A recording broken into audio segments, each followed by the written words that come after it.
কৃষক card, family card দিতে দিতেই বিএনপির তেল ফুরিয়ে গিয়েছে। যেই বিএনপির জন্ম হয়েছিল গণভোটের মাধ্যমে, সেই বিএনপি আজকে জুলাই গণ অভ্যুত্থান পরবর্তী গণভোটকে অস্বীকার করছে। ভারতপক্ষে বিএনপি তার অস্তিত্বকেই অস্বীকার করতে শুরু করে দিয়েছে। আমরা খুব স্পষ্টভাবে বলতে চাই, বাংলাদেশের প্রত্যেকটি প্রতিষ্ঠানকে নতুন করে যে বিএনপি দলীয়করণ করছে, এটা আওয়ামী লীগের পথেই বিএনপি বাংলাদেশকে এগিয়ে নিয়ে যাচ্ছে।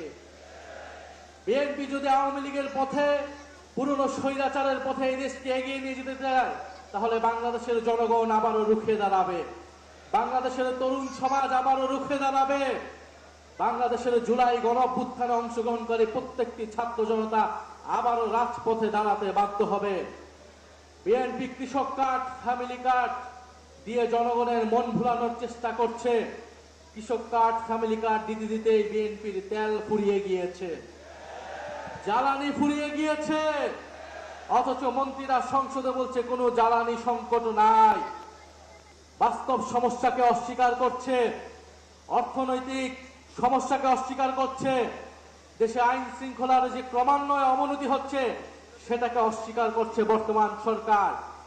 আমরা সর্বাত্মকভাবে এই সরকারকে সহযোগিতা করতে প্রস্তুত ছিলাম দেশের স্বার্থে, জনগণের স্বার্থে, কিন্তু বিএনপি সরকার সেই সকল সহযোগিতা নেওয়ার সকল দরজা বন্ধ করে দিচ্ছে। আমার জানা নেই, যারা এখানে অভিজ্ঞ আছেন, মুরব্বী আছেন, তারা বলতে পারবেন বাংলাদেশের ইতিহাসে এত কম সময়ে, মাত্র 2 মাসে কোন সরকার এতটা অজনপ্রিয় হয়েছিল কিনা। বিএনপি সেটা বাস্তবে প্রমাণ করে দিয়েছে। এই সরকার 2 মাসে যতটা অজনপ্রিয় হয়েছে, আমরা জানি না আগামী 6 মাসে তার পরিণতি কি হবে, তার অবস্থান কি হবে। আমরা দেশে কোনো অস্থিতিশীলতা চাই না।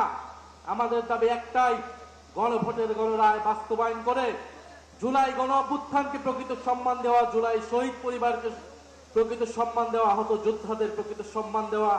আমরা সেটার জন্য রাজপথে আছি, সংসদে আছি। ইনশাআল্লাহ আমরা ঐক্যবদ্ধভাবে আমাদের সে দাবি আদায় করে ছাড়বো ইনশাআল্লাহ।